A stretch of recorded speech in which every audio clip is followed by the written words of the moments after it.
This is from Slate. I went to a Zionist Democrats party at the DNC. What saw made me think there's a policy shift coming. It was a quiet first day at the Democratic National Convention on the hot-button issue of Israel-Palestine. The tens of thousands of pro-Palestine protesters that organizers had anticipated ended up numbering in just the 4 digits. There was only one real skirmish with police outside the convention. Inside the United Center, it was largely quiet as well, with few mentions of the conflict from speakers, little in the way of Israeli or Palestinian flags, and merely one dust-up between delegates. It was an especially quiet night at the launch party of Zionist Action Fund, the brand new, unabashedly progressive, unapologetically Zionist, excitedly pro-Kamala and pro-Democrats political arm of the pro-Israel nonprofit, despite a star-studded lineup featuring members of Congress and an RSVP list that was oversubscribed. Event is sold out. We are over capacity, read an email sent out by the organizers.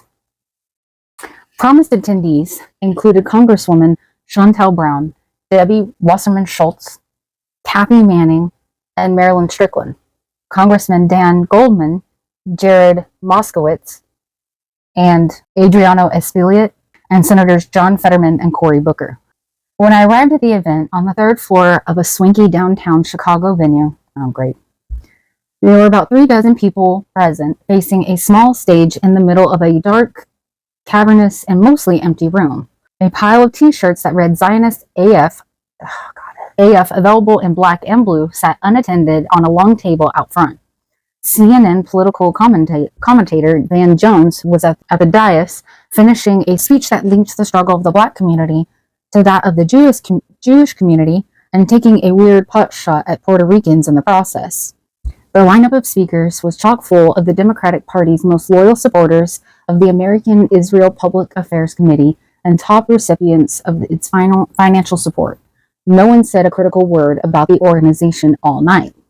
AİPAC, the lobbying group closely allied with right-wing Israeli Prime Minister Bibi Netanyahu, has been the largest and most influential outside spender in Democratic elections in 2024 via its United Democracy Project Super PAC. It is critically not a loyal Democratic operation. In 2022, AİPAC endorsed 109 of the 147 Republican members of Congress who had voted to overturn the 2020 election for the benefit of Donald Trump. The United Democracy Project is funded in large part by Republican megadonors. If Zionist Action Fund was meant to be a counterweight to that, there was little evidence of this. Based on the lineup and the content of the speeches, it seemed more like a spinoff. It was after midnight. The first night of speeches at the DNC had famously run long. Biden had just finished up, and things at the party were struggling to get going. Grindset, impresario, and assiduous podcast guest Scott Galloway loitered by the back bar. Before the event even began, its attendees were already dropping like flies. Fetterman, the junior senator from Pennsylvania, announced Sunday that he would be skipping the DNC altogether, a shocking move for an elected Democrat at any level. He claimed he was skipping the event to spend time with his kids, a justification that has raised a number of eyebrows at the convention. I scanned the room. I didn't see Booker anywhere either. The first elected official I finally saw take the stage was Wasserman Schultz, the Florida Congresswoman whose speaking slot at Monday night's DNC had been unceremoniously scotched at the last second for time. For Wasserman Schultz, a one-time chair of the DNC herself, this party becoming her biggest stage of the night seemed not much of a consolation prize. She told the crowd that she was pushing to form a Jewish caucus in Congress. If we're not at the table or on the menu, she said. This is a sentence I would never say in real life. Thank God we had Joe Biden and Kamala Harris in the White House who understood that. The verb tense of that last sentence felt notable. After her brief remarks, she made a beeline for the exit. Next came Elon Goldenberg, the Harris campaign's Jewish liaison, whose hiring had been announced all of a week ago. He tried to assure the attendees of Harris's record on Israel. Then Amanda Berman, founder of Zioness, got on the mic and apologetically announced that both Strickland and Moskowitz had left before addressing the crowd. Lol. Manning hadn't even shown up. I was told, though I was informed, that her spouse had been in attendance. The number of partygoers unaffiliated with the organization or its official program was low and dropping. There was not an A-list or a B-list or a C-list celebrity to be found. In fact, the only other member of Congress who delivered remarks was a surprise politician who hadn't even been named on the invite, Illinois Rep. Brad Schneider. It was his birthday. He repeated again and again his support for the Jewish Democratic State of Israel. After he spoke, I went up to him to chat. I didn't realize there was press here, he said wearily. Earlier that day, Michigan Senator Gary Peters had told Political's Jonathan Martin that Biden's policy on Gaza, the unconditional and massive military support for Netanyahu, and a bombing campaign that has killed at least 40,000 Palestinians, was not Kamala Harris's policy on Gaza. I think she has differences, said Peters, insisting that Harris should go public with those differences and distinguish herself as much as possible from the current White House stance, which is deeply unpopular with Democrats and independents.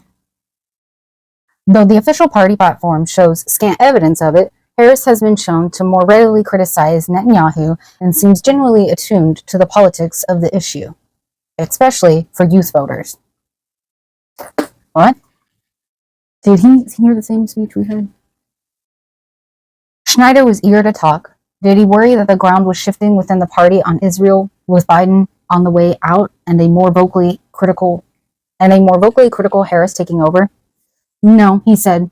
Harris's rhetoric was less important than her actions, which he thought wouldn't change. Listen to what she says, but watch what she does, he told me with a knowing look. I asked if he was worried that Netanyahu, who clearly would prefer Trump to win, was hurting Joe Biden and Democrats on this issue. I'm going to give an indirect answer because it's my job, he responded. Oh my God. I'm not going to defend everything Israel has done. Finally, I went over to Mondaire Jones, who had served as the night's big finisher. Jones is a former member of Congress. He left in 2023. During his one term, he was best known as a left-wing advocate for court reform. Now, as he tries to get back in, he has rebranded himself as a vocal supporter of Israel, sticking out a position on the far right of the Democratic caucus. His Republican opponent is a top AIPAC affiliate. Jones was not eager to talk. I'm surprised you're here, he said, rebuffing my first attempt. He antagonized me on Twitter, he said to a bystander, in an attempt to pass me off a second time. Lol. Little bitch. Lol. That's like something Trump would say. He said something bad about me on Twitter. Mm-hmm. Bro. I waited him out. As we walked to the elevator together, I asked him what he thought about a potential shift in the Democratic Party stance towards Israel, that there was a need for this event at all. Progressive, pro-Israel, pro-Kamala seemed to indicate some uncertainty. He really did not want to answer. I asked him if he'd seen Biden's speech, resoundingly cheered by all Democrats in attendance, during which the president had said, those protesters out in the street, they have a point. In his own speech, Jones had rallied against those pro-Palestinian activists, pejoratively referring to them as so-called protesters. For a brief moment, Jones seemed genuinely surprised. Did he really? He asked. Well, they're like, man, I didn't even watch his speech. I pressed him for more. Some of the protesters and uncommitted delegates I had spoken with felt as if the party had barely moved an inch on Gaza, despite evidence of widespread famine and reports of sexual abuse of Palestinian prisoners in Israeli military detention. But attendees at this party, now scattered on the sidewalk, seemed concerned that a perceptible shift was already underway. I asked Jones if he was surprised how much money AIPAC had sent, the most ever in a congressional race by an outside group, to knock this old neighbor and fellow freshman Jamal Bowman out of Congress. Was that a sign of weakness or strength? He laughed, shut the door of his cab, and rode off. Sounds like a politician. Corporate Democrats take AIPAC money. AIPAC sucks. AIPAC Republicans controls our politics and media. It kind of sucks. It sucks a lot, actually. Mondaire Jones he was supposed to be part of like the squad a few years back. Oh, now he's just a politician. Yeah. He's not answering questions. He's laughing. You'll see at this thing in 4 years from now. I'm surprised she wasn't there this time. She's not there now. Figured she'd be up there sucking on Mama Kamala's teeth. Mama La. Fuck that bitch. Mama La Bear. No. She wants to impress Mama La Bear. You. Because isn't it usually the questions like, show me one country where socialism works? Yep, exactly. It's going to go through all of that. Basically, every argument that right wingers have, it's going to address it. Sweet. Yeah. Well, a lot of it. I didn't read all of it, but yeah, it's pretty much what it seems to do anyway. I understand that Republicans are an area that's like, in a lot of cases, a lot of people are uneducated and whatnot. But like, all you gotta know is that like, AIPAC means that another country is making decisions about your country. Yeah, they're writing the laws. They're making all those choices for you. They're deciding where your money goes for your taxes, who it goes to.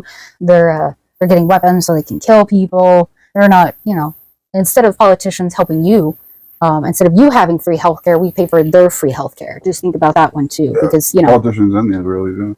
Yeah.